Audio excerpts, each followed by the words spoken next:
क्या आपने कभी सोचा है कि देवताओं की सेना का नेता कौन है? एक ऐसा योद्धा जिसने जन्म लेते ही ब्रह्मांड के सबसे खतरनाक असुर तारकासुर का अंत कर दिया था। लेकिन आज की कथा उस योद्धा की नहीं, उस माँ की है जिसने उस महाशक्तिशाली बालक को अपनी गोद में स्थान दिया है। नवरात्रि का 5वां दिन एक ऐसी माँ के नाम जो ममता की मूरत भी है और रणनीति की शक्ति भी। तैयार हो जाइए माँ स्कंद माता की उस अनकही कहानी के लिए जो आपके रोंगटे खड़े कर देगी। कथा शुरू होती है उस समय से जब तारकासुर नाम के राक्षस ने स्वर्ग पर कब्जा कर लिया था। उसने ब्रह्मा जी से वरदान पाया था कि उसकी मृत्यु केवल शिव के पुत्र के हाथों ही हो सकती है।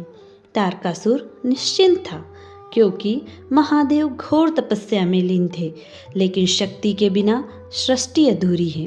देवी पार्वती ने कठिन तपस्या की और अंततः कार्तिकेय का जन्म हुआ। इन्हीं भगवान कार्तिकेय का एक नाम है स्कंद, और क्योंकि देवी ने उन्हें अपनी गोद में बिठाकर उनका पालन किया, इसलिए वे कहलाई स्कंद माता।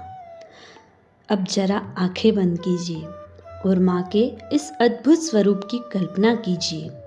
माँ की 4 भुजाएं हैं, 2 हाथों में कमल के फूल, एक हाथ आशीर्वाद की मुद्रा में और एक हाथ से उन्होंने अपने बाल पुत्र स्कंद को थामा हुआ है। माँ का वाहन एक भयंकर सिंह है, लेकिन उनका चेहरा किसी शांत सरोवर की तरह निर्मल है। यहाँ एक बहुत गहरा रहस्य छिपा है।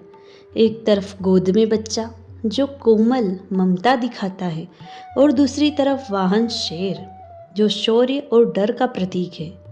माँ हमें सिखाती है कि एक स्त्री कोमल हो सकती है, पर वक्त आने पर वो शत्रु का विनाश करने के लिए शेर पर भी सवार हो सकती है।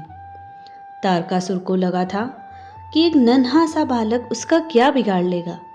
जब माँ स्कंद माता ने अपने पुत्र को युद्ध के लिए तैयार किया, तो उन्होंने उसे केवल शस्त्र नहीं बल्कि अपनी शक्ति प्रदान की।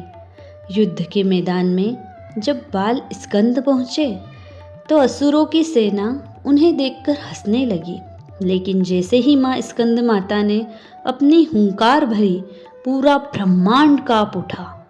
माँ की प्रेरणा से स्कंद ने वो विशाल रूप धरा कि तारकासुर की सेना तिनके की तरह बिखर गई।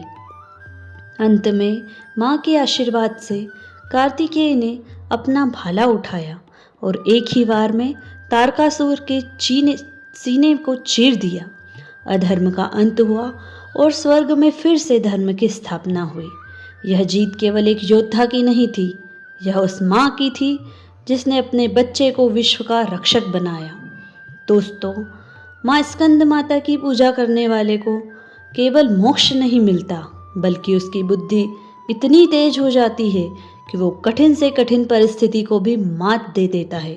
कहते हैं महाकवि कालिदास जैसे व्यक्ति को भी महापंडित बनाने वाली माँ स्कंद माता ही थी। तो इस 5वें दिन माँ से प्रार्थना कीजिए कि वो आपके अंदर के डर को खत्म करे और आपको एक नया विश्वास दे। प्रेम से बोलिए माँ स्कंद माता की जय।